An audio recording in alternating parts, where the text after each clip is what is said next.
సిద్దిపేట జిల్లా రాయపోలులో దారుణం చోటు చేసుకుంది. వివాహేతర సంబంధం కారణంగా వ్యక్తి దారుణ హత్య జరిగింది. రామ్ సాగర్కు చెందిన శ్యామ్ చారి అదే గ్రామానికి చెందిన మరొక మహిళతో వివాహేతర సంబంధాన్ని ఏర్పరచుకున్నాడు. ఆ వివాహేతర సంబంధం కారణంగా ఆ మహిళ ఎవరైతే ఉన్నారో ఆ మహిళ ఆ భర్త ఆ మహిళతో గొడవ పడ్డాడు. ఆ మహిళకి తన తీరును మార్చుకోవాలంటూ పదే పదే చెప్పాడు. ఆ మహిళ ఎంత చెప్పినా వినకపోవడంతో భర్త విడాకులు ఇచ్చేశాడు. కానీ శ్యామ్ చారి ఆ మహిళతో వివాహేతర సంబంధాన్ని అలానే కొనసాగించాడు. ఆ రైట్ సైడ్ బాక్స్లో కనిపిస్తున్న వ్యక్తియే శ్యామ్ చారి. యూట్యూబ్ గైడ్లైన్స్ కారణాల వల్ల మీకు తనని కొడుతున్న వీడియోస్ని బ్లర్ చేసి చూపిస్తున్నాము. లెఫ్ట్ సైడ్ బాక్స్లో మీరు చూడొచ్చు.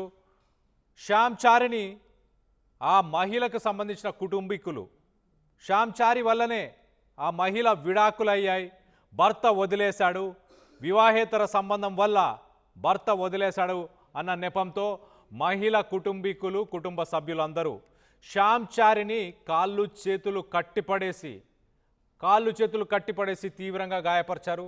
ఆ ఘటనతో మొత్తానికైతే శ్యామ్ చారి చనిపోయినట్టు తెలుస్తుంది. ఈ నెల 26న ఈ దాడి జరిగింది.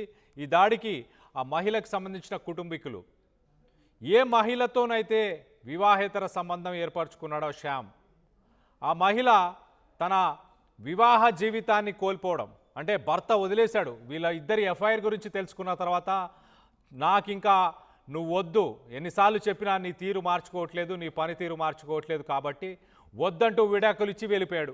దాని తర్వాత మహిళ కుటుంబీకులు ఈ విషయాన్ని తెలుసుకొని శ్యామ్ చారిని ఎట్టి పరిస్థితుల్లో వదిలిపెట్టేది లేదంటూ ఈ నెల 26న టార్గెట్ చేసి తనని అటాక్ చేయడం జరిగింది. గజ్వేల్లోని ప్రభుత్వ ఆసుపత్రిలో చికిత్స పొందుతూ శ్యామ్ చనిపోవడం జరిగింది.